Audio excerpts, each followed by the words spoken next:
এখানে যে পরিমাণ মাল আছে মানে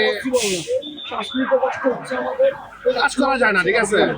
মানে অনেক মাল, মানে ক্ষয়ক্ষতির পরিমাণ কেউ বলতে পারবে না, এরকম ক্ষয়ক্ষতি হয়েছে। আর তো মাল তো বাইরে দিতেছে, দেখতে আছে না এই যে মাল বাইরে দিতেছে, ছোট ছোট সব কাজ করতেছে। আমি এখানে মাল ভেতরে দেখতে পাচ্ছেন, তো মিনিমাম আমার দোকানে আপনার অন্তত 70 থেকে 80 লক্ষ টাকার মাল আমার ছিল। গত পরশুদিন মাল ঢুকছে, সবগুলো পুরো মনে করেন শেষ হয়ে গেছে। মাল বের করতে পারি না, বের করে সুযোগ পাইনি যা এখন পর্যন্ত।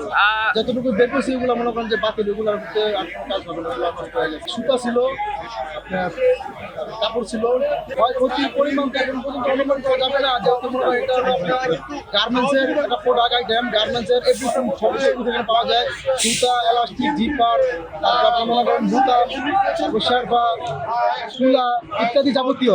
তো মোটামুটি আমাদের এখানে মনে করেন যে আমরা ধারণার ভিতরে নিতেছি মোটামুটি 4 থেকে 5,000 কোটি টাকার মাল ক্ষয়ক্ষতি হয়েছে। এটা আপনার মানে আমরা তো রাত্রে দোকান বন্ধ করে বাসায় চলে গেছি। তো ভোর রাত্রে আমাদের একটা ফোন আসছে মার্কেট থেকে, মার্কেটে আগুন লাগছে, তার জন্য আমরা সাথে আমরা মার্কেটে চলে আসি।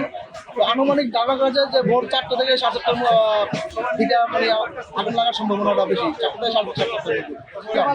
5টা বাজে আসি আমরা উপস্থিত, এখানে আগুন লাগাতে আগুন দেখছি। তো তখন মনে করেন ফায়ার সার্ভিসের 3-4টা টিম কাজ করতেছিল। তার পরবর্তীতে ধাপে ধাপে মনে করেন ফায়ার সার্ভিসের ইউনিট মোটামুটি 20 থেকে 22টা ইউনিট অলরেডি এখন পর্যন্ত কাজ করতেছে।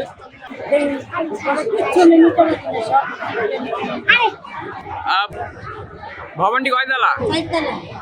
আপনি কত তলায় ছিলেন? আপনার কি কি মালামাল ক্ষয়ক্ষতি হয়েছে?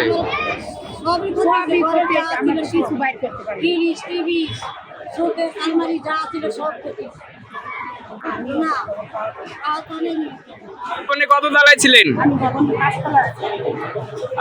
কি কি মাল ক্ষয়ক্ষতি হয়েছে আপনার?